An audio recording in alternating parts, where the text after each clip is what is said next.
Good morning all of you. I shall teach you about the organic chemistry, BSc third year syllabus, second paper. Today I shall teach you organometallic compound. तो आज हम आपको यह बताएंगे कि organometallic compound क्या होता है और इसे बखूबी अच्छी तरह से पढ़िएगा क्योंकि ये पेपर में ज़रूर पूछता है। लॉकडाउन रहिए तो अपने आप को सुरक्षित रखिए, लेकिन साथ ही साथ पढ़ाई करिए क्योंकि अभी आज के यह पेपर नहीं हुए हैं और इसलिए इस पेपर को हम करके दिखाएंगे अच्छे से, है ना। तो यहाँ पर देखिएगा आप, ऑर्गेनोमेटेलिक कंपाउंड। आर्गन का मतलब क्या होता है? कार्बन। मेटेलिक का मतलब क्या होता है? मेटल। और कंपाउंड का मतलब क्या होता है? यौगिक। तो ऐसे यौगिक जिसमें कम से कम एक एमसी बांड हो, यानी एम का मतलब मेटल और सी का मतलब कार्बन, यानी ऐसे यौगिक जिसमें मेटल के साथ कोई कार्बन जरूर जुड़ा हो, यानी जब कोई कार्बन डायरेक्ट मेटल के साथ जुड़ा रहता है तो वहाँ पे क्या होता है? ऑर्गेनोमेटेलिक कंपाउंड होता है। हाँ, इनकी इंग्लिश देख लीजिएगा। एडवर्ड फ्रैंकलैंड, यानी एक वैज्ञानिक हैं एडवर्ड फ्रैंकलैंड, है ना। कौन? Edward Frankland. तो Edward Frankland is the father of organometallic compound. तो जो एडवर्ड फ्रैंकलैंड है यह क्या है? ऑर्गेनोमेटेलिक कंपाउंड के जनक हैं, है ना। तो Edward Frankland is the father of organometallic compound. तो ऑर्गेनोमेटेलिक कंपाउंड के जनक कौन है? Edward Frankland. ऑर्गेनोमेटेलिक कंपाउंड का हिंदी कार्ब धातु यौगिक, है ना, इस तरह से। For a compound said to be organometallic, किसी भी कंपाउंड को हम ऑर्गेनोमेटेलिक तब कह सकते हैं, कंडीशन क्या होने चाहिए? There should be at least 1 MC bond, उसमें कम से कम 1 एमसी बांड होना चाहिए। मेटल के साथ डायरेक्ट कार्बन जुड़ा हो ऐसा बांड होगा, यानी आप वहाँ पर देखेंगे उसके स्ट्रक्चर में एमसी बांड रहेगा, मेटल के साथ कार्बन जुड़ा रहेगा, तभी वह ऑर्गेनोमेटेलिक कंपाउंड होगा। जैसे आप यहाँ पर देखिए NaCN। अब NaCN हम अगर यह कहें कि NaCN ऑर्गेनोमेटेलिक कंपाउंड नहीं है तो आप बड़ा हैरान होंगे, सोचेंगे कि सर NaCN आप लिखे हैं, सोडियम तो मेटल होता है, कार्बन कार्बन होता है, ये नाइट्रोजन है। आपको ऐसा लग रहा होगा कि Na single bond C triple bond N, यानी NaCN तो मेटल और कार्बन के बीच में एक बॉन्ड बन रहा है इसलिए ऑर्गेनोमेटेलिक होगा। नहीं, गलत सोच रहे हैं, क्योंकि यहाँ जो CN है वह साइनाइड ग्रुप है, साइनाइड ग्रुप है। CN क्या होता है? साइनाइड ग्रुप होता है। NC क्या होता है? आइसोसाइनाइड ग्रुप होता है।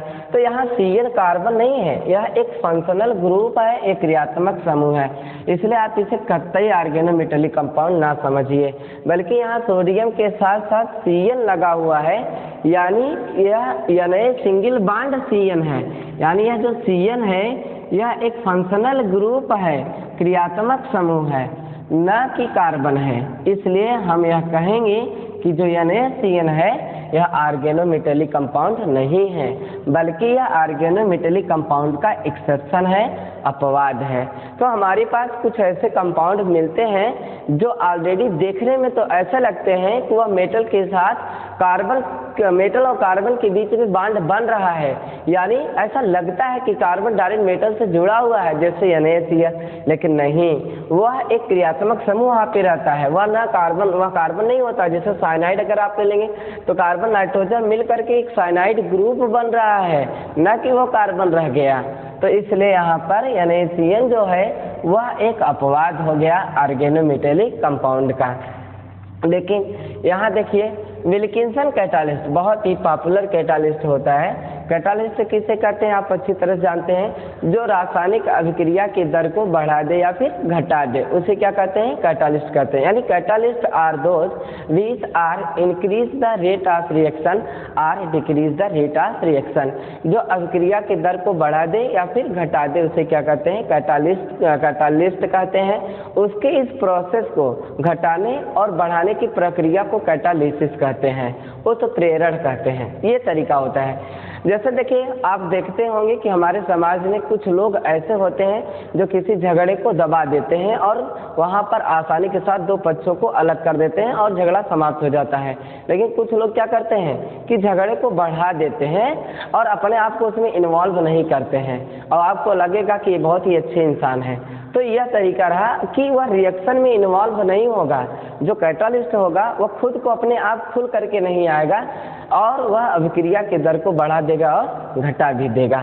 ठीक है, इस तरह से विल्किंसन कैटालिस्ट RsPPS3 का whole Cl use for hydrogenation of alkene and alkyne is well known organometallic compound or catalyst but there is no MC bond.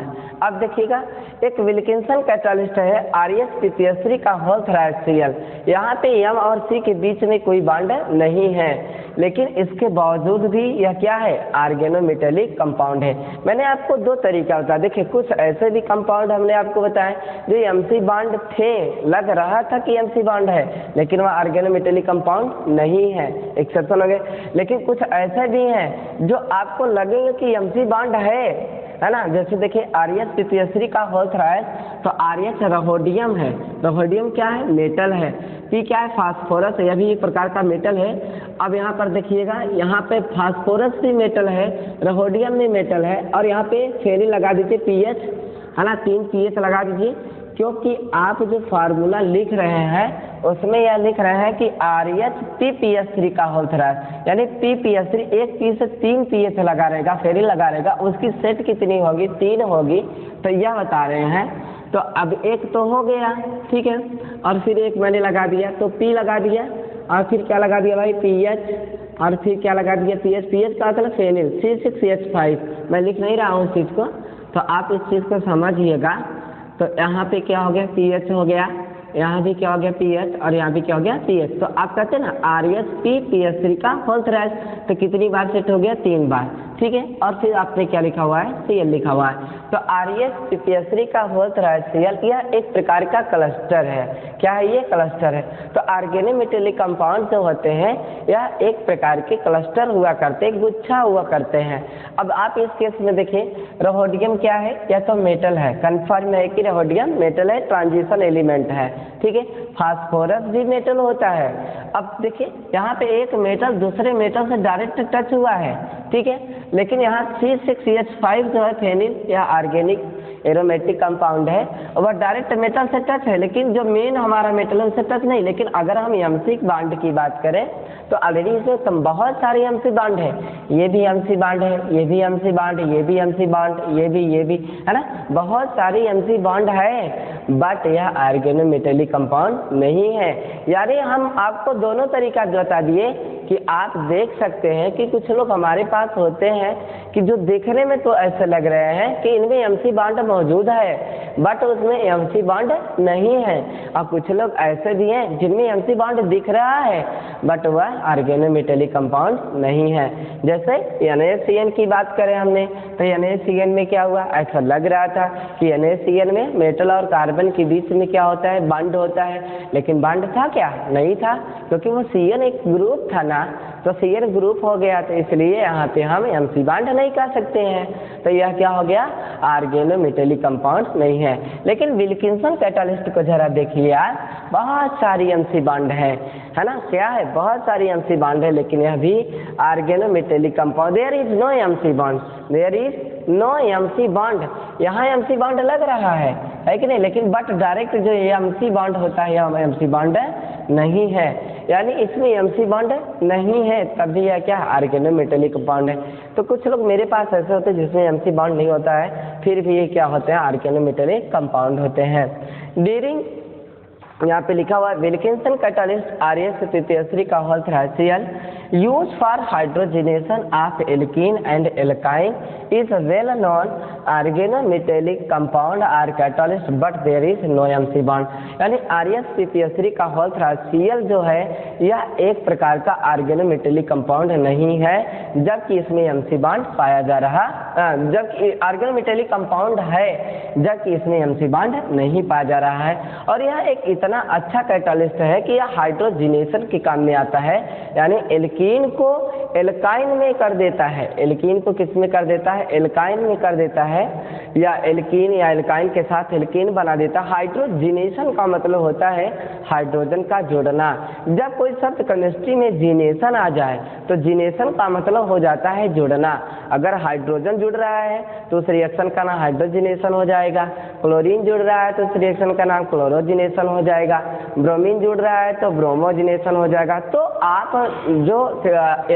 आपका जो रिएक्शन होता है और उसका जो आप नाम रखते हैं उस नाम में लॉजिक हुआ करती है, यानी जिनेशन शब्द लगा देंगे कब? जो जुड़ रहा है उसका नाम लेकर के। क्लोरीन जुड़ रहा है तो क्लोरोजिनेशन, ब्रोमीन जुड़ रहा है तो ब्रोमोजिनेशन, आयोडीन जुड़ रहा है तो आयोडोजिनेशन। और जब कोई चीज टूटता है तो रासायनिक मन के रसायन के अंदर, केमिस्ट्री के अंदर टूटने की अंग्रेजी लीसिस होती है। ब्रेक्स जो होता है वो भाषा की हो जाती है।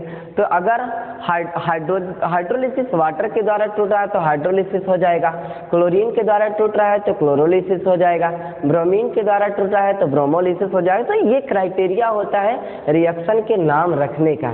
ठीक है, तो आज हमने अभी आपको बताया कि कुछ कंपाउंड ऐसे होते हैं जिनमें एमसी बॉन्ड दिखता है लेकिन ऑलरेडी वो ऑर्गेनोमेटेलिक कंपाउंड नहीं होते, हमको लगता है। ठीक है, जैसे NaCN है। और कुछ लोग ऐसे भी हैं जिसमें एमसी बॉन्ड पाया ही नहीं जा रहा है, तब भी वो ऑर्गेनोमेटेलिक कंपाउंड है, जैसे RS2SO3 का होता है Cl। During catalytic cyclic stage come where metal is attached with carbon. Due to this reason, Wilkinson catalyst is known as organometallic catalyst. यहाँ पे कह रहा है कि ऑर्गेनोमेटेलिक कैटालिस्ट जो है, विल्किंसन कैटालिस्ट एक ऑर्गेनोमेटेलिक कैटालिस्ट के नाम से जाना जा रहा है, क्योंकि इसके अंदर एक साइक्लिक स्टेज होता है जो ऑलरेडी बांडों को तोड़ करके डायरेक्ट कार्बन वीवर से जुड़ जाता है। ठीक है, उसके बाद bonding in OMC। Organometallic compound में किस तरह के बॉन्ड पाए जाते हैं आपको बता दें कि जो ऑर्गेनोमेटेलिक कंपाउंड होते हैं उनमें कोवैलेंट बॉन्ड भी मिलता है, लोकलाइज्ड बॉन्ड भी मिलता है, डीलोकलाइज्ड भी मिलता है और कोऑर्डिनेट बॉन्ड मिलता है। तो किस तरह के बॉन्ड मिलते हैं ऑर्गेनोमेटेलिक कंपाउंड में? ऑर्गेनोमेटेलिक कंपाउंड में कोवैलेंट बॉन्ड मिलता है, लोकलाइज्ड बॉन्ड मिलता है, डीलोकलाइज्ड बॉन्ड मिलता है और साथ ही साथ क्या मिलता है? कोऑर्डिनेट बॉन्ड मिलता है। Covalent already you have read about it. Covalent bond जानते हैं क्या होता है? जब दो परमाणु आपस में इलेक्ट्रॉन की साझेदारी के द्वारा बॉन्ड बनाते हो, यानी एक परमाणु दूसरे परमाणु को अपना इलेक्ट्रॉन देता हो और दूसरा परमाणु पहले वाले परमाणु से इलेक्ट्रॉन को लेता हो, तो इस तरह से जो बंध बनता है उसे हम कोवैलेंट बॉन्ड कहते हैं। अगर वह एक एक इलेक्ट्रॉन के साझेदारी करता है तो उसे हम सिंगल कोवैलेंट बॉन्ड कहते हैं। अगर दो दो इलेक्ट्रॉन के साझेदारी करता है तो डबल कोवैलेंट बॉन्ड हो जाता है। तीन तीन इलेक्ट्रॉन के साझेदारी करता है तो ट्रिपल कोवैलेंट बॉन्ड हो जाता है। अब रही बात लोकलाइज्ड और डीलोकलाइज्ड, तो लोकलाइज्ड डीलोकलाइज्ड का मतलब होता है कि उसमें एक अंतराल पर, जैसे कोई सिंगल बॉन्ड आ गया, अब उसके बाद डबल बॉन्ड आ गया, फिर सिंगल बॉन्ड आ गया, डबल बॉन्ड। जैसे बेंजीन में देखिए, बेंजीन को अगर हम कहते हैं ऐसे बनाते, देखिए आप, है ना। अब यहाँ जो बेंजीन हम बना रहे हैं इसमें आप देखिए ये डबल बॉन्ड है ना। फिर ये क्या है? सिग्मा बॉन्ड सिंगल है, फिर क्या है? पाई बॉन्ड डबल बॉन्ड, फिर क्या है? सिग्मा, और फिर क्या है? डबल, और फिर क्या है? सिग्मा। तो आप देख रहे हैं कि यहाँ पे अल्टरनेटिव का मतलब होता है अंतराल करके, यानी alternative delocalised periphery double bond पाया जा रहा है, हकेल रूल को फॉलो करता है। Benzene is the first aromatic organic compound. Benzene जो होता है वह पहला ऑर्गेनिक कंपाउंड था डिस्कवर्ड बाय द हकेल के द्वारा खोजा गया था, और हकेल ही ने एक रूल दिया हुआ था जिससे हम एरोमेटिसिटी का पता लगाते हैं। यह महान वैज्ञानिक कैंसर से पीड़ित होकर के खत्म हो गया था, मृत्यु हो चुकी थी उसकी। तो आप यहाँ पर देख सकते हैं कि double bond single bond, double bond single bond, double bond है। तो इससे साबित होता है कि यह डीलोकलाइज्ड है। क्या है ये? डीलोकलाइज्ड, पेरीफेरी डीलोकलाइजेशन इसमें पाया जा रहा है, यानी ऐसा लग रहा है कि वो घूम रहा है। घूमने के ही वजह से तो हम इसे एक बेंजीन बना करके अंदर एक रिंग बना देते हैं। क्यों रिंग बनाते हैं? क्योंकि जो चीज घूमता है वह गोला दिखाई देता है। अगर पंखा घूम रहा है तो वह गोला दिखाई देगा आपको नीचे से, लेकिन जैसे ही लाइट कट जाता है आप फिर पंखे के तीनों पंखुड़ियों को सेपरेटली देख सकते हैं। तो इसका मतलब क्या हुआ कि बेंजीन के अंदर जो एक रिंग बनता है वो इसीलिए बनता है क्योंकि पाई बॉन्ड वहाँ पर घूमता रहता है ना। तो इसको मैं डिटेल आपको आगे बता दूंगा, बट मैं आज बात यही कर रहा था कि जो ऑर्गेनोमेटेलिक कंपाउंड हुआ करते हैं उनमें कोवेलेंट बॉन्ड भी मिलता है, लोकेलाइज और उसके साथ साथ डिलोकेलाइज बॉन्ड भी मिलता है, और मजे की बात तो यह है कि उसमें कोऑर्डिनेट बॉन्ड भी मिलता है। कोऑर्डिनेट बॉन्ड का मतलब ये होता है कि ऑलरेडी उसमें ऐसे भी बॉन्ड बनते हैं जो मेटल को इलेक्ट्रॉन दे दिया जाता है और पुनः वापस नहीं लिया जाता है। तो इस चीज़ का ध्यान रखना है कि ऑर्गेनोमेटेलिक कंपाउंड आपके चैप्टर के लिए बहुत ही महत्वपूर्ण है और यह एग्जाम में ज़रूर पूछता है। हाँ, तो क्लासिफिकेशन की बात करते हैं। On the basis of periodic table के आधार पे, है ना, पीरियाडिक टेबल के आधार पे हम इसको क्लासिफाइड कर रहे हैं ऑर्गेनोमेटेलिक कंपाउंड को।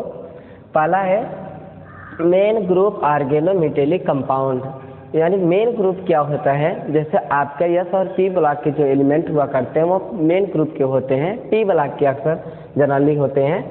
तो मेन ग्रुप ऑर्गेनोमेटेलिक कंपाउंड पहला पॉइंट है इट इज NBli। एन का मतलब होता है नॉर्मल ब्यूटिल लिथियम। क्या होता है? Normal butyl lithium. NBli का मतलब क्या होता है? Normal butyl lithium. तो अगर हम नॉर्मल सब तभी आता है कि आपने इंटर में पढ़ा होगा nomenclature, IUPAC nomenclature, international union pure applied and chemistry. तो उसके तहत हमको वहाँ पे ये सिखाया जाता है कि अगर हम नामकरण किसी का कर रहे हैं उसमें कोई शाखा नहीं है तो उसे क्या कहा दिया जाता है? नॉर्मल। और अगर पूरी श्रृंखला में एक ही शाखा है तो उसे क्या कहा जाता है? आइसो। हाँ, पूरी श्रृंखला में अगर एक शाखा होती है तो इसे क्या कहा जाता है? आइसो। लेकिन जब पूरी श्रृंखला में एक ही कार्बन से दो शाखा हो तो उसे क्या कहा जाता है? नियो। तो ये सारी चीज़ें इंटर के सिलेबस की हैं, इस पर आपको खास तौर पे ध्यान देना होगा। आपको अगर ऑर्गेनिक केमिस्ट्री तेज करनी है तो अपने इंटर वाला जो बुक है KN शर्मा की, डॉक्टर KN शर्मा जी की, उनकी बुकें आपको पढ़ना होगा। तो आप यहाँ पर देखिएगा, मैंने इसमें मैं आपको classification of organometallic compound explain कर रहा हूँ, यानी मैं आपको ऑर्गेनोमेटेलिक कंपाउंड को कैसे क्लासिफाइड किया जाता है और उसका नाम कैसे रखते हैं इस चीज़ को बता रहा हूँ। बड़े ही ध्यान से पढ़िएगा। मेन ग्रुप ऑर्गेनोमेटेलिक कंपाउंड, पहला पॉइंट है ना, मेन ग्रुप ऑर्गेनोमेटेलिक कंपाउंड जैसे it is NBli, SBli, TBli। तो इसका मतलब BLi का मतलब होता है ब्यूटाइल लिथियम। क्या होता है? Butyl lithium. क्योंकि जो ब्यूटिल होगा वह कार्बन होगा, कार्बन की चैन होगी, हाइड्रोकार्बन की चैन होगी और उसके साथ कौन लगा होगा? Li लगा होगा, है ना। यानी नॉर्मल ब्यूटिल लिथियम का मतलब क्या होता है कि कोई भी कार्बन होता है हाइड्रोकार्बन और उसके साथ क्या लगा होता है? Li लगा होता है। तो Li क्या है? मेटल तो है। Li क्या है? मेटल है। तो मेटल कार्बन के साथ लगा रहेगा तभी तो MC बॉन्ड बनाएगा, है ना। और MC बॉन्ड बनेगा तो ऑर्गेनोमेटेलिक कंपाउंड हो जाएगा, क्योंकि बोला गया ना कि organometallic compound are those which are also containing क्या?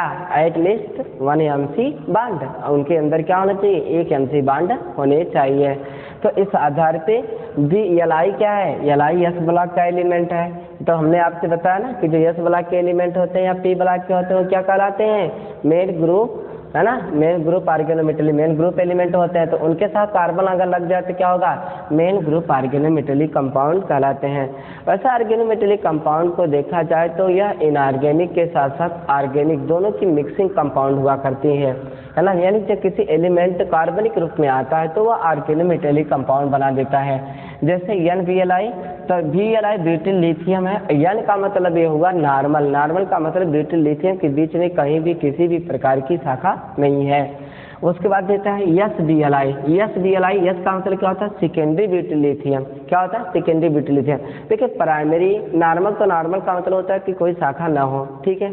अगर कोई चीज़ प्राइमरी की बात किया जाता है तो प्राइमरी का मतलब होता है कि उस कार्बन के साथ एक शाखा जरूर जुड़ी हो, है ना।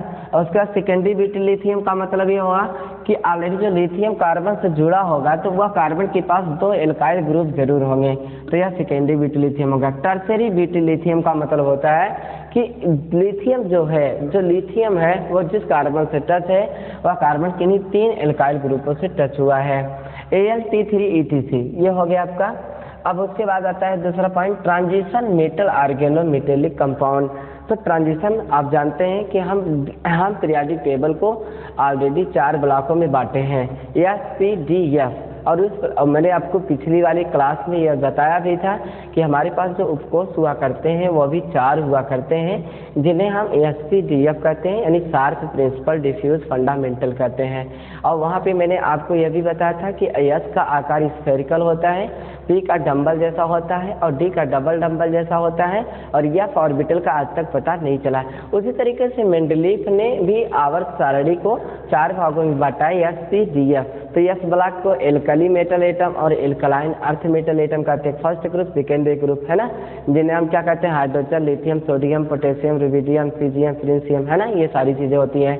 उसके बाद पी ब्लॉक के तत्व आते हैं और ये भी मेन ग्रुप एलिमेंट कहलाते हैं, जैसे boron, carbon, nitrogen, oxygen, fluorine, और उसमें एक 0 ग्रुप का एलिमेंट आता है जिसे helium, neon, argon, krypton, xenon, radon कहते हैं, इन्हें हम इनर्ट भी कहते हैं। जो हमारे पास आर्गन है वह वातावरण के अंदर 0.09% इन्वॉल्व है, और वातावरण के अंदर सबसे ज़्यादा नाइट्रोजन मिलता है 78% नाइट्रोजन मिलता है। हमारे यहाँ फसलों में जो खादें छींटी जाती हैं उसमें जो नाइट्रोजन होता है वो 46% होता है। आप देखे होंगे कि पैकिंग का जो बोरा होता है उसमें नाइट्रोजन 46% लिखा भी रहता है, ठीक है। तो ये तरीका रहा। तो ये आपके हमारे ट्रांजिशन एलिमेंट किसे कहते हैं? तो ट्रांजिशन एलिमेंट का मतलब होता है कि ऐसे एलिमेंट जिनके बाहरी कोश में इलेक्ट्रॉन पूरी तरह से न भरे हों, यानी वो भरा ना हो या तो पूरी तरह से खाली हो, अगर भरा भी जा रहा है तो आधा भरा होना चाहिए, जैसे डी ब्लॉक के तत्व। तो डी ब्लॉक के तत्व ट्रांजिशन एलिमेंट कहलाते हैं। डी ब्लॉक के तत्वों को 3 श्रेणी में बांटा गया ना, फर्स्ट श्रेणी यानी first transition series, second transition series, third transition series. तो फर्स्ट ट्रांजिशन सीरीज में जैसे आता है scandium, titanium, vanadium, chromium, manganese, iron, cobalt, nickel, copper, zinc, है ना। सेकेंड में क्या आता है yttrium, zirconium, niobium, molybdenum, technetium, ruthenium, rhodium, है ना। और थर्ड में क्या आता है lanthanum, hafnium, tantalum, tungsten, rhenium, osmium, iridium. तो ये सारे कंडीशन होते हैं। आपको एलिमेंट का नाम याद जरूर आना चाहिए। अगर आपको एलिमेंट का नाम याद नहीं है तो पक्का है कि आप केमिस्ट्री मजबूत नहीं कर पाएंगे। तो इसका मतलब ये हुआ, अभी जो मैंने नाम लिया, जैसे आपने ऑर्गेनिक कोऑर्डिनेशन कंपाउंड में पढ़ा था ना, TiS2 का होल 6, तो Ti क्या है, मेटल था, मेटल को लिगेंड कोऑर्डिनेट कर रहा था। तो उसी तरीके से जैसे जी साल्ट है, तमाम एग्जांपल हम आपको दे रहे हैं, देखिएगा। कहने का मतलब यह है कि organometallic compound, transition organometallic compound तब होगा जब कोई भी मेटल के साथ वह मेटल ट्रांजिशन यानी डी ब्लॉक के तत्व से बिलोंग करता हो और उसके साथ कोई कार्बन जुड़ा हुआ हो, जैसे R2CuLi जिसे गिलमांस रीजेंट कहते हैं। क्या कहते हैं? गिलमांस रीजेंट कहते हैं R2CuLi को। आप यहाँ पर देख सकते हैं कि R क्या है, एल्काइल। R का मतलब CH3 होता है, C3H5 होता है, C3H7 होता है ना, ये तरीका होता है। तो R तो ये हो गया, और C क्या भाई, कॉपर है, और Li क्या है, मेटल है, और कॉपर भी तो मेटल होता है। यहाँ 2 मेटल है, इस चीज को ख्याल करिएगा। लेकिन डायरेक्ट किसी एक मेटल से कार्बन जरूर टच है, यानी यह R इस कॉपर से जुड़ा हुआ है। तो R2CuLi, C is the belong of the transition metal atom, यानी Cu का 29 होता है, 4s1 3d10 होता है, अबाउ का अपवाद होता है ना। आपने इससे पिछली कक्षा में पढ़ भी चुका था। डी ब्लॉक के एलिमेंट होते हैं, फर्स्ट ट्रांजिशन सीरीज से बिलोंग करता है। तो ये चीजें हो रहा है। तो R2CuLi का मतलब गिलमांस रीजन, यह गिलमांस रीजन बहुत ही अच्छा है, ट्रांजिशन मेटल ऑर्गेनोमेटेलिक कंपाउंड है। फिर उसके बाद देखिए यहाँ पर ये दिया हुआ है ना, इसे हम फेरोसीन कह रहे हैं, फेरोसीन। और ये क्या रहा है, इसको थोड़ा समझ लीजिएगा आप देखिएगा। ये आपका जो ऐसे बना हुआ है ना, ये इसे हम CP कहते हैं। क्या कहते हैं? CP कहते हैं। CP क्या होता है? साइक्लोपेंटाडाइईन। क्या कहते हैं हम? साइक्लोपेंटाडाइईन, है कि नहीं? क्या कहा जाता है भाई? साइक्लोपेंटाडाइईन। तो साइक्लो का मतलब साइक्लिक स्ट्रक्चर, तो पेंटा का मतलब पांच कार्बन से कोई बनी आकृति होगी, है ना, जो घिरी होगी साइक्लिक होगी, और क्लोज स्ट्रक्चर में होगी तो साइक्लो हो गया। डाई का मतलब दो क्या होना चाहिए, इन होना चाहिए। तो अब देखिए ना क्या हो गया, साइक्लो पेंटा डाई इन, जिसे हम CP कहते हैं। क्लियर हो गया, क्या कहते हैं हम इसे, CP कहते हैं। तो चूंकि ये डीलोकेलाइज्ड होता है, आप कहेंगे सर ये डीलोकेलाइज्ड कैसे हो गए, यहाँ तो आने नहीं, double bond single bond double bond single bond, फिर ऑटोमेटिक यहाँ डबल हो जाएगा जब आयरन यहाँ पे आएगा अप्रोच होने के लिए। तो साइक्लोपेंटाडाइन हेपेसिटी ईजा की पावर 2 होता है। मैं आपको हेपेसिटी डिटेल बताऊंगा, बट इतना जान लीजिए कि साइक्लोपेंटाडाइन है ये, और ये दो साइक्लोपेंटाडाइन आयरन के साथ अप्रोच हो रहे हैं, यानी हमारा जो मेटल है वो बीच में जा रहा है, इसलिए यहाँ पे यह क्या हो जाएगा, इरेनोसिन हो फेरोसिन हो जाएगा। तो फेरोसिन में जो मेटल वो किससे बिलोंग कर रहा है बाबू, यह बिलोंग कर रहा है आपका ट्रांजिशन मेटल से, क्योंकि पढ़िए पढ़ा series scandium, titanium, beryllium, chromium, manganese, iron, cobalt, iron आया ना, तो आयरन कहाँ डिपेंड कर रहा है, डी ब्लॉक का फर्स्ट ट्रांजिशन सीरीज, तो ट्रांजिशन सीरीज से बिलोंग किया कि नहीं किया, तो इसलिए क्या हो जाएगा, आया आपका आर्गेनो यानी ट्रांजिशन मेटल आर्गेनोमेटेलिक कंपाउंड हो जाएगा। तो इससे हमने प्राप्त किया कि जो फेरोसिन होता है वह क्या होता है, आर्गेनोमेटेलिक कंपाउंड होता है, क्योंकि साइक्लोपेंटाडाइन एक ऑर्गेनिक कंपाउंड है और उसके साथ कौन लग रहा है, मेटल लग रहा है, इसलिए यह क्या हो गया, आर्गेनोमेटेलिक कंपाउंड हो गया, MC बॉन्ड मिल रहा है। और यह जो मेटल है वो किससे बिलोंग कर रहा है, ट्रांजिशन मेटल से बिलोंग कर रहा है, इसलिए यह क्या हो जाएगा भाई, ट्रांजिशन मेटल आर्गेनोमेटेलिक कंपाउंड। अब देखिएगा अगला है आपका लैंथेनाइड या एक्टेनाइड आर्गेनोमेटेलिक कंपाउंड, है ना। लैंथेनाइड एक्टेनाइड दो सीरीज होती है ना या ब्लॉक के एलिमेंट में, ठीक है, 14 एलिमेंट का। तो इसमें आप देखिएगा यहाँ पर साइक्लो ऑक्टा टेट्राइन है, ये क्या है, साइक्लो ऑक्टा टेट्राइन COT, यह ऑलरेडी किससे बिलोंग कर रहा है, या किससे बन जा रहा है, बॉन्ड बना रहा है, यूरेनोसिन से। किससे बना रहा है, यूरेनोसिन यानी यूरेनियम से बना रहा है ना, किससे बना रहा है, यूरेनियम से। आपने 92 यूरेनियम 235 का नाम सुना होगा, है ना, 92 यूरेनियम 235 आपने छोटी क्लास में पढ़ा था, कक्षा 10 में, याद है आपको, याद होगा, नाभिकीय विखंडन और नाभिकीय संलयन, है ना, किसे कहते हैं। जैसे आप ऐसे देखिएगा 1495 के करीब में हिरोशिमा और नागासाकी पर, है ना, अमेरिका ने बम गिरा करके, एटम बम गिरा करके उसे धराशायी कर दिया, जिससे आज भी वो पिछड़ा हुआ है, वो विकसित देश था और बिल्कुल विकासशील देश की तरफ मूवमेंट कर गया, है ना। तो जापान के दो बहुत ही अच्छे शहर हिरोशिमा और नागासाकी के ऊपर एटम बम फेंका गया था। तो इस केस में क्या होता है कि वहाँ पर एटम बम टूट रहा था और उसका प्रभाव 1000 साल तक है। आज भी उस शहर के अंदर जो भी बच्चे पैदा होते हैं वह विकलांग पैदा होते हैं और मानसिक रूप से वह क्षतिग्रस्त रहते हैं, लेकिन इसके बावजूद भी वह क्या है ना। आपने एक टॉपिक पढ़ा होगा हिंदी में, उसमें लिखा है कि भारतो वर्षोन्नत कैसे हो सकती है ना। उसमें भारतेंद्र हरिश्चंद्र ने अपनी एक टॉपिक लिखी है हिंदी साहित्य में, उसमें लिखा है भारत वर्षोन्नत कैसे हो सकती है। तो उस वाली लाइन को जब आप पढ़ते हैं तो वहाँ एक शब्द लिखता है कि आप उससे सीखिए जापानी लोगों से, और भारतीय लोगों को एक्साइटेड कहते हैं कि आप जापानी टट्टुओं की तरह हाफते हुए। उसका मतलब यह होता है कि आप इतनी मेहनत करिए कि उनके यहाँ जहाँ दिन में 2 बार भूकंप आ रहे हैं तब भी वह मेहनत करके अपने आप को प्रोग्रेस कर रहे हैं, और आपके यहाँ इतना अच्छा मौसम है, सब कुछ सारी फैसिलिटी है, तब भी आप प्रोग्रेस नहीं कर पा रहे हैं। तो इसका मतलब ये होता है कि वही यूरेनियम यानी 92 यूरेनियम 235 पर जब न्यूट्रॉन की बमबारी कराया जाता है तो 92 यूरेनियम 235 56 बेरियम और 36 क्रिप्टॉन में टूट जाता है और 3 न्यूट्रॉन मुक्त करता है। वह 3 न्यूट्रॉन अगले शेष बचे हुए 92 यूरेनियम 235 पर अटैक करते हैं और पुनः यह प्रक्रिया चलती रहती है, और यह अटैकिंग तब तक चलती रहती है जब तक 92 यूरेनियम 235 पूरी तरह से खत्म ना हो जाए, समाप्त ना हो जाए। तो इस तरह से आपने देखा कि नाभिकीय विखंडन होता है, और यह नाभिकीय विखंडन अनियंत्रित श्रृंखला होती है, मतलब इसे कंट्रोलिंग नहीं की जा सकती है और इसका दुष्प्रभाव पड़ता है। नाभिकीय संलयन की बात करें, जब छोटे छोटे नाभिक आपस में मिलकर के बड़े नाभिक बना देते हैं तो उसे हम क्या कहते हैं, नाभिकीय संलयन कहते हैं। जैसे देखिए हम अपने घर में एक बल्ब लगाते हैं, अब बल्ब लगाते हैं उसमें लिखा रहता है कि इतने वोल्टेज का यह बल्ब है, जैसे मान लीजिए उसमें लिखा है कि 420 का वोल्टेज का बल्ब है और वह 240 वाट की बल्ब आपको प्रकाश देगी, तो उसमें बल्ब के पीछे लिखा रहता है। लेकिन अगर 420 से ज़्यादा वोल्टेज की पावर अगर आपने दिया तो वह बल्ब सीज हो जाएगा। लेकिन हमारी लाइफ में एक दुनिया का ऐसा बल्ब जिसे हम सूरज के नाम से जान रहे हैं, आज तक सीज नहीं हुआ है। इसका रीज़न क्या है? इसका रीज़न यह है कि सूरज के चारों तरफ हाइड्रोजन पाया जा रहा है। हाइड्रोजन के तीन समस्थानिक होते हैं, 1s1 प्रोटियम होता है, 1s2 ड्यूटेरियम होता है, 1s3 ट्राइटियम होता है। ये सब आपस में मिल करके हीलियम का बड़ा नाभिक बना देते हैं, जिसके कारण सूरज की रोशनी आज तक बरकरार बनी हुई है। इसे नाभिकीय संलयन कहते हैं। तो उसी यूरेनियम की बात हम कर रहे थे कि जब यह साइक्लो ऑक्टेट्राइन के साथ कंप्रोमाइज करेगा, अपने आप को अप्रोच करेगा, बांड बनाएगा, तो वह यूरेनोसिन बना देगा।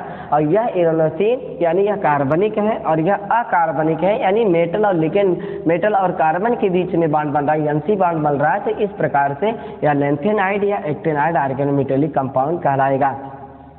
बहुत ही इंपॉर्टेंट बात है जो बहुत ही नेट जेआरएफ या आप किसी भी कंपटीशन में पूछते हैं, बैठते हैं तो वहाँ पूछा जाता है, बड़ा ही इंपॉर्टेंट है। देखें क्या, first main group organometallic compound known as cacodyl oxide और मेलोडरस ऑक्साइड, बहुत ही इंपॉर्टेंट है। आपको बता दें सबसे पहले इस दुनिया में ऑर्गेनोमेटेलिक कंपाउंड की जो खोज हुई थी वह पहला कंपाउंड था जिसका नाम था कैल्कुलो ऑक्साइड या इसे मेलोडरस ऑक्साइड कहते हैं। यहाँ से पूछता है कि फर्स्ट ऑर्गेनोमेटेलिक कंपाउंड कौन था जिसकी डिस्कवरी की गई, तो उसका नाम क्या है, कैल्कुलो ऑक्साइड या मेलोडरस ऑक्साइड। और इसे कहाँ बनाया गया, पेरिस में बनाया गया। कहाँ पे बनाया गया, पेरिस में, इसलिए इसे कहा जाता है इन पेरिस सिंथेसिस, है ना। तो यह first main group organometallic compound है, ठीक है। ये इसमें AS2O3 एस्ट्राक्सीन है जो आपका पी ब्लॉक के एलिमेंट से बिलोंग करता है। AS2O3 प्लस CH3COOK यानी पोटेशियम एसीटेट का रिएक्शन कराया जाता है, तो पोटेशियम एसीटेट एनायन और पोटेशियम कीटायन में टूट जाता है। इसके 4 मॉलिक्यूल्स रहते हैं और ये आराम के साथ CH3 का होल टायर्स AS और टोटल का डाइमर है O बना देता है, जिसका स्ट्रक्चर आप यहाँ पे देख सकते हैं। यहाँ पे लिखा हुआ है CH3 का होल टायर्स AS। इसका मतलब ये होता है कि एक AS के साथ 2 CH3 लगाना पड़ेगा। तो आप देखिए एक AS के साथ हमने 2 CH3 लगाया हुआ है, बट वो कह रहा है कि इस सेट का 2 भाग होना चाहिए। तो इस सेट का 2 भाग हो गया और उनके दोनों के बीच में क्या आना चाहिए, O आना चाहिए, इसलिए इनके दोनों के बीच में क्या आ गया, O। तो एक बार फिर से देख लीजिए, CH3 हो गया, ये CH3 का होल टायर्स यानी CH3 2 बार हो गए, एक बार AS हो गया, इसका डाइमर यानी 2 बार, इसका 2 बार सेट हो गया, बीच में कौन आ गया, O। यह क्या है, कैल्कुलो ऑक्साइड है या फिर मेलोडायला ऑक्साइड है। यहाँ पर आप देख सकते हैं ये CH3 है, CH3 का C डायरेक्ट किससे जुड़ा हुआ है, AS से जुड़ा हुआ है।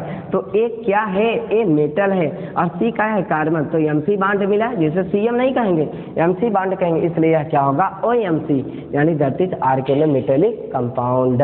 क्या होगा ये, ऑर्गेनोमेटेलिक कंपाउंड।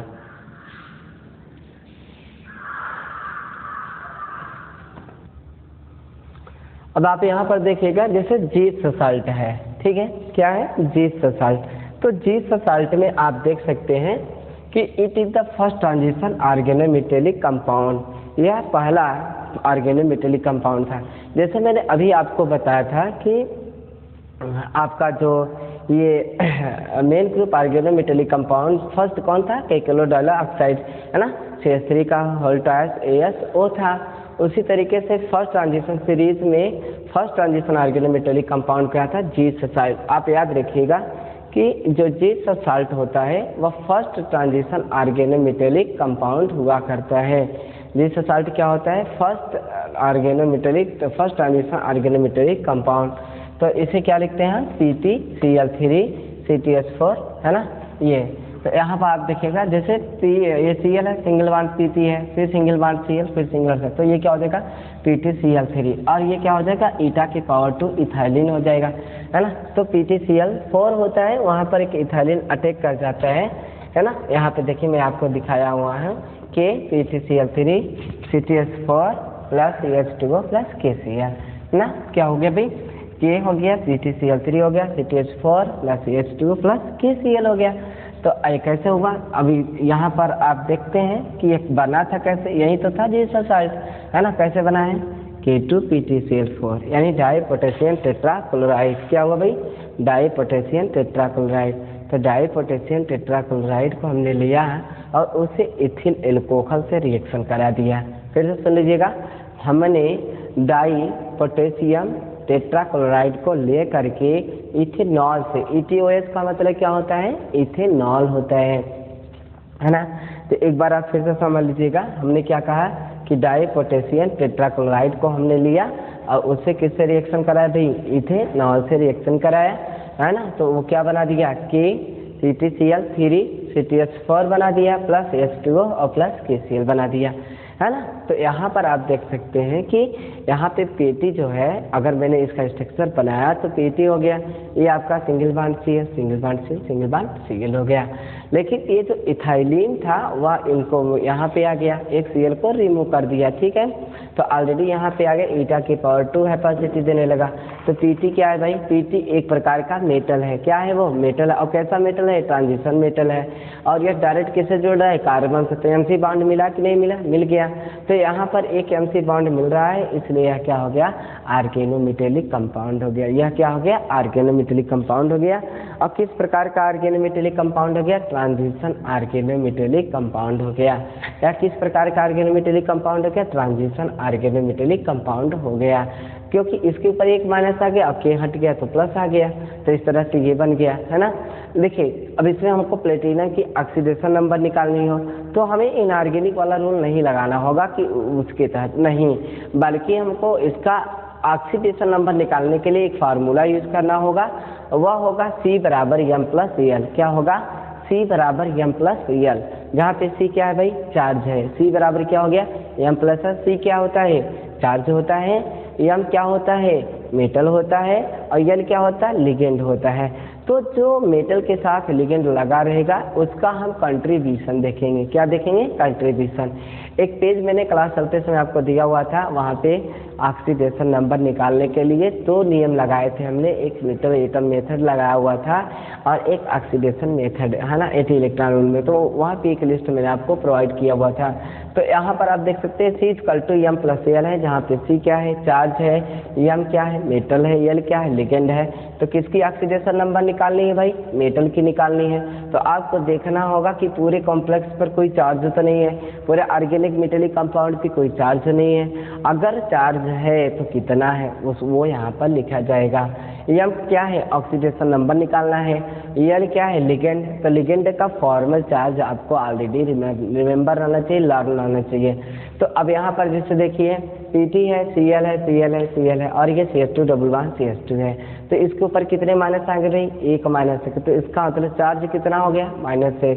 तो यहाँ पे C के नीचे क्या लिखेंगे? -1 लिखेंगे। -1 इसका क्या है? चार्ज है, ठीक है। मेटल का किसका ऑक्सीडेशन नंबर निकालना है? मेटल का निकालना है, इसलिए हमने यहाँ पे क्या कर दिया? M कर दिया, प्लस किया। अब ये जो हमारे पास लिगेंड है, इनका फॉर्मल चार्ज क्या होगा, है ना। तो इनका फॉर्मल चार्ज कुछ नहीं, इनका -1 कितनी बार -1 होगा? -3 हो जाएगा, है ना। तो -1 बराबर क्या होगा? M -3 हो जाएगा। तो M बराबर क्या होगा? पाछांतर करेंगे तो इधर ये माइनस है तो उधर गया तो क्या हो गया? प्लस हो गया। तो -1 + 3 बराबर क्या हो गया? M। और प्लस माइनस से माइनस होता है, इसका मतलब हम घटाएंगे इसको। तो 3 में से 1 घटा गया तो क्या हो गया? 2 हो गया। लेकिन साइन पॉजिटिव का लिखेंगे क्योंकि जो पॉजिटिव साइन डिजिट है वो ज़्यादा है, इसलिए +2 बराबर क्या हो गया? M। या M बराबर क्या हो गया? +2। So that oxidation number of platinum क्या हो गया? +2। क्लियर? ये हो गया। रिएक्शन जब हम कराते हैं तो ये बनता है H2O डिहाइड्रेशन हो जाता है और प्लस क्या हो जाता है? KCl हो जाता है। तो जीसस साल्ट बहुत इंपॉर्टेंट है एग्जामों में। जीसस साल्ट का फार्मूला पूछता है कि जीसस साल्ट का क्या फार्मूला है, और जब ये इथाइलिन के साथ रिएक्शन करता है, माने कि कैसे बनता है ये चीज़ें, और यहाँ पर CC बॉन्ड पूछ लेता है। तो आप इतना ध्यान दीजिएगा कि CC बॉन्ड लेंथ जो होता है वो डिक्रीज हो जाता है अपेक्षाकृत PT ईटा के पावर T ईटा के पावर 2 टू C2H4 के बीच में। अब यहाँ से क्वेश्चन जरूर पूछता है कि जो यहाँ पे CC बॉन्ड है, PT और C के बॉन्ड MC बॉन्ड ज़्यादा है कि CC बॉन्ड ज़्यादा है, ये क्वेश्चन जरूर पूछता है। तो आप ध्यान से देखिएगा, जो CC बॉन्ड होता है वो डिक्रीज हो जाता है, छोटा हो जाता है, और जो MC बॉन्ड हो जाता है वो लार्जर हो जाता है। तो आंसर ये मिलता है कि आपका MC bond is greater than या लार्जर देन CC बॉन्ड, यानी CC बॉन्ड की अपेक्षा जो MC बॉन्ड है वो लार्जर देन होगा। अब इसमें क्वेश्चन ये भी पूछ लेता है कि MC बॉन्ड इसमें मजबूत है कि CC बॉन्ड मजबूत है ना। तो आप ये जान लीजिए, जो चीज़ बॉन्ड लार्जर हो जाएगा तो मजबूत कहाँ से रहेगा, फीवर से काफ़ी दूर हो जाएगा, है ना। तो इसका मतलब यहाँ पे MC बॉन्ड जो हो जाता है वो कमज़ोर हो जाता है और CC बॉन्ड क्या हो जाता है, मजबूत हो जाता है। अब इसके बाद हम आपको बताएंगे कि इम्पोर्टेंस ऑफ ऑर्गेनोमेटेलिक कंपाउंड। तो जो ऑर्गेनोमेटेलिक कंपाउंड होते हैं इनका क्या इम्पोर्टेंस है, इनका क्या रोल है हमारी लाइफ में, वह किस तरह से उपयोगी हैं, या केमिस्ट्री में हम किस तरह से इसको उपयोगिता में लाते हैं, है ना। इस चीज़ को ध्यान देखें।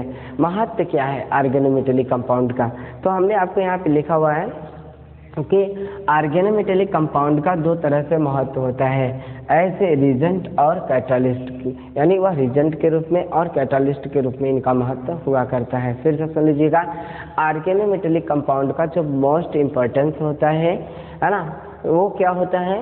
आपका यह पेपर नहीं हुआ है, आप बड़े अच्छे से हिंदी इंग्लिश दोनों सुन रहे हैं और इसे याद रखिएगा, ठीक है। तो इम्पोर्टेंस इसका क्या है, रिजेंट के रूप में और कैटालिस्ट के रूप में होता है। तो जो रिजेंट होते हैं, अच्छा रिजेंट का डिफिनीशन क्या होता है, रिजेंट क्या होते हैं, वह अभिक्रिया की दर को घटाना या बढ़ाने का काम नहीं करते हैं, बल्कि रिजेंट जो होते हैं प्रोडक्ट को बनाने में आसानी से प्रोडक्ट बना देते हैं, प्रोडक्ट बनाने में सहयोग करते हैं और स्वयं उसमें इन्वॉल्व होते हैं। रिजेंट जो होते हैं किसी प्रोडक्ट को बनाने में इन्वॉल्व हुआ करते हैं, वो उसमें शामिल हुआ करते हैं।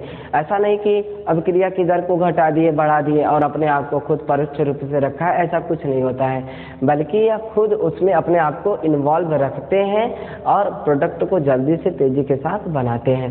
जबकि कैटालिस्ट इसका ठीक उल्टा होता है, प्रोडक्ट बनाता है, जल्दी बनाता है, घटा भी देता है, लेकिन वह खुद रिएक्शन में इन्वॉल्व नहीं हुआ करते हैं। कैटालिस्ट जनरली केस होता क्या है कि यह इलेक्ट्रॉन डेफिशिएंट एलिमेंट हुआ करते हैं, इनका ऑक्टेन पूरा नहीं रहता है, या अपने ऑक्टेन को पूरा करने के लिए ही तो कैटालिस्ट का काम करते हैं, अपने स्वार्थ के लिए करते हैं।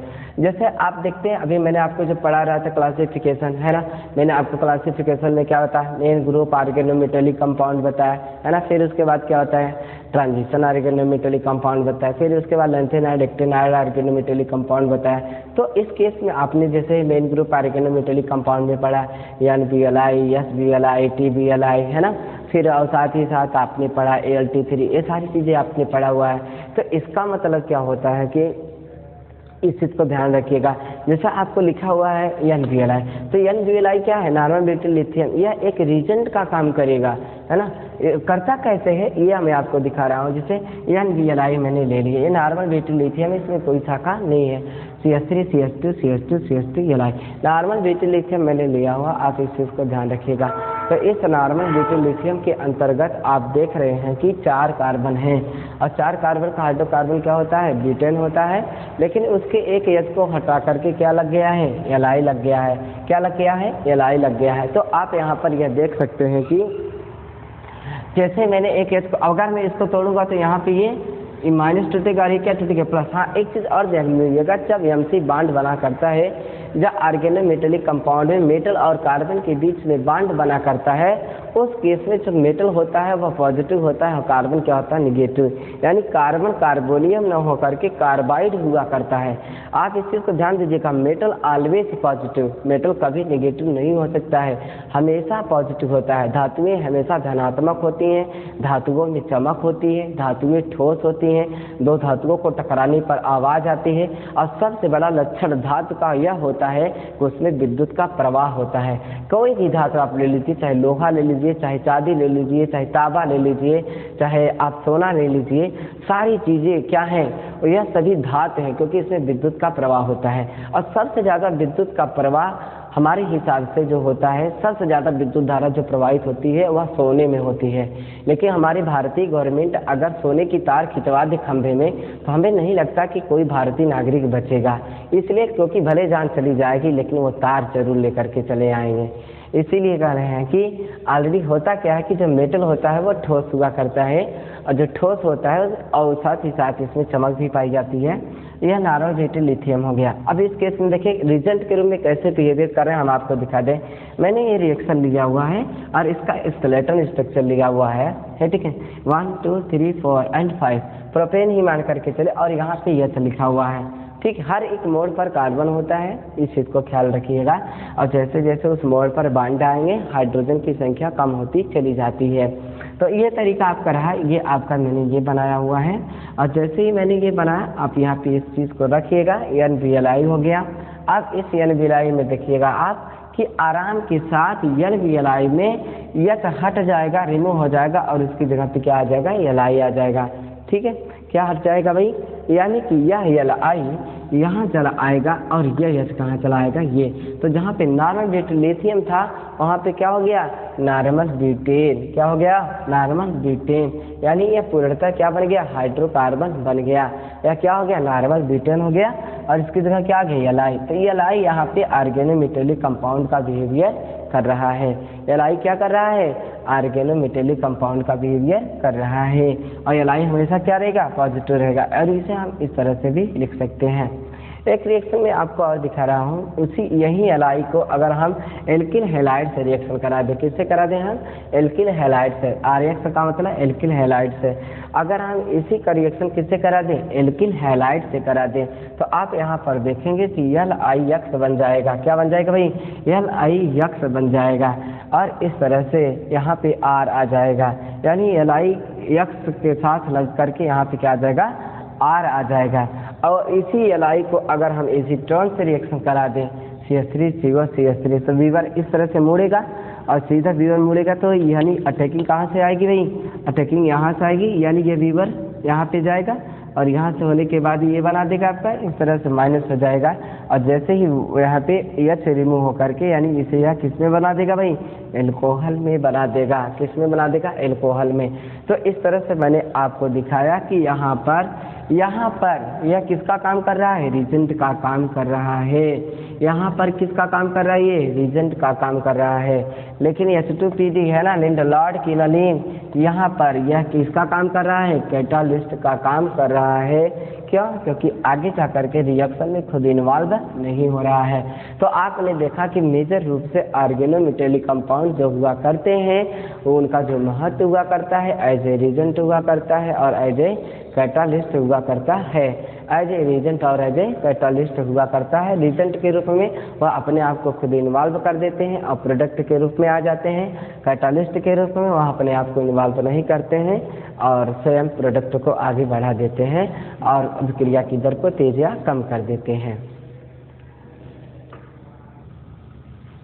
तो आप यहाँ पर देख सकते हैं कि ऑर्गेनोमेटेलिक कंपाउंड को हम एज ए रिजेंट और एज ए कैटालिस्ट अप्लाई कर सकते हैं। तो आप यहाँ पर देखिएगा DMAF, आप ध्यान दीजिएगा कि जब DMAF लगता है तो यहाँ ऑटोमेटिक LI आ जाता है।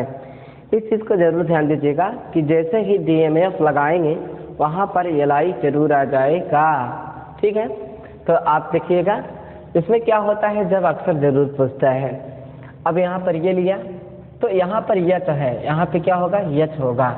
अब इस यच में जैसे ही मैंने यहाँ पे DMAF लगाया है तुरंत उसने उसको रिमूव किया और रिमूव करने के बाद क्या लगा दिया भाई, LI लगा दिया। और LI जैसे ही लग गया, देखिए यहाँ पर क्या लग गया है, LI लग गया प्लस। अब यहाँ पर मैंने ये ले लिया जैसे, ठीक है, तो जब मैंने ये ले लिया है तो यहाँ से ये देखिएगा यह वीवर यहाँ से ऐसे घूम करके आ गया। इसको आप ऐसे घुमा लीजिए, इसको क्या करिए आप ऐसे घुमाइए। जब आप इसको ऐसे घुमाएंगे तो ऐसे जब घुमाएंगे आप तो यह यच यहाँ चलाएगा, ओ वहाँ चलाएगा। ठीक है, और यह इतना यहाँ से क्या हो जाता है, रिमूव।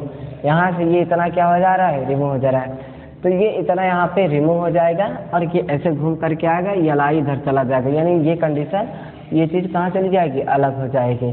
तो एक बार फिर से देखिएगा, जैसे मैंने इसमें क्या लगाया, TMF लगाया है, तो DMF लगाने के बाद क्या हो गया, यहाँ पे Li आ गया, और जैसे इससे रिएक्शन कराया मैंने, तो यहाँ पर इसकी कपलिंग यहाँ से ये और यहाँ से क्या, ये ट्राई, यहाँ से ये, ठीक है, ये तरीका हुआ।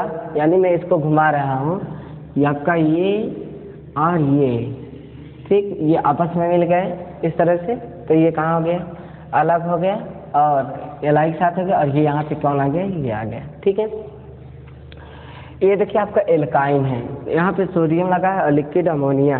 तो आपको बता दें, जहाँ पे सोडियम या लिक्विड अमोनिया लगता है वह एल्काइन को एल्कीन में चेंज कर देता है। क्या कर देता है, एल्काइन को किस में चेंज कर देता है, एल्कीन में। तो आप यहाँ पे देखिए यह ट्रांस एल्कीन है, क्योंकि एक H इधर है तो एक H यहाँ।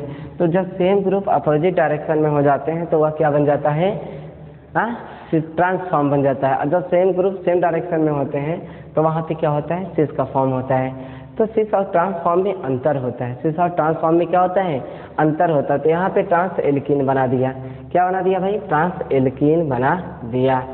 अब देखिए, potassium, lithium, sodium with liquid ammonia are convert alkalines to form trans alkene product.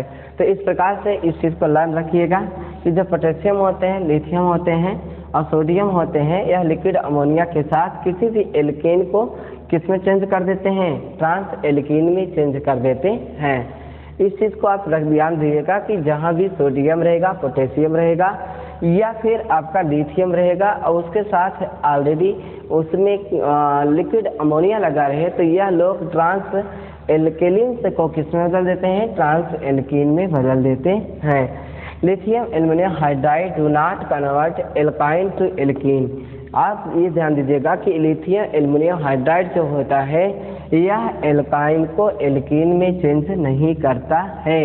But if alkyne attached adjacent to coordinately, है ना, group that alkyne will convert to trans alkane. लेकिन अगर कोई भी एल्काइन अगर किसी कार्बन के साथ जुड़ा हुआ है, पड़ोस के कार्बन के साथ, तो वह उसे बदल करके ट्रांस एल्केन में बदल देता है। तो यह तरीका रहा आपका। तो आपने पढ़ा ऑर्गेनोमेटेलिक कंपाउंड क्या होते हैं। Organometallic compound are those which are also containing at least 1 MC bond, जिनके पास कम से कम 1 MC बॉन्ड होगा, वह ऑर्गेनोमेटेलिक कंपाउंड होगा। Edward Frankland is the father of organometallic compound. जो एडवर्ड फ्रैंकलैंड है वह फादर ऑफ ऑर्गेनोमेटेलिक कंपाउंड है। कुछ कंपाउंड ऐसे हैं जिनके पास there are no MC bond, है ना, उनके पास MC बॉन्ड नहीं होगा, तब भी वो क्या होंगे, ऑर्गेनोमेटेलिक कंपाउंड होंगे। जैसे आप इसमें कह सकते हैं कि विल्किंसन कैटालिस्ट RS-CPS3 का होता है Cl, यह क्या है, इसमें MC बॉन्ड नहीं है, तब भी यह क्या, ऑर्गेनोमेटेलिक कंपाउंड है। उसके बाद आपका आता है NaCN के अंदर there are no MC bond, that is the exception of organometallic compound. ऐसा लग रहा होगा कि इसमें MC बॉन्ड है, बट नहीं होता है। उसके बाद हमने आपको बताया कि, है ना, कैल्कुलोडाइल ऑक्साइड या मेलोड्रस ऑक्साइड, यह क्या होता है, यह बहुत ही महत्वपूर्ण first main group organometallic compound हो गया। जिस साल्ट PTCl3 ईटा के पावर 2 CTH4, यह क्या होता है, यह बहुत ही important first transition series organometallic compound हो गया। तो इस तरह से आपने देखा कि ऑर्गेनोमेटेलिक कंपाउंड को निम्नलिखित भागों में बांटा गया। Main group organometallic compound, transition organometallic compound, lanthanoid actinoid organometallic compound, इसमें बांटा गया। फिर उसके बाद आपको यह बताया गया कि ऑर्गेनोमेटेलिक कंपाउंड का इंपॉर्टेंस क्या होता है, जो अभी आपने पढ़ा, एज ए रिएजेंट और एज ए कैटालिस्ट होता है। तो ये सारी चीज़ें मैंने आपको चर्चा कर दी कि ऑर्गेनोमेटेलिक कंपाउंड क्या होता है और किस तरह से होता है। अगले एपिसोड में हम आपको हेपासिटी और कुछ और रिएक्शन लेकर के आएंगे। Okay, thanks.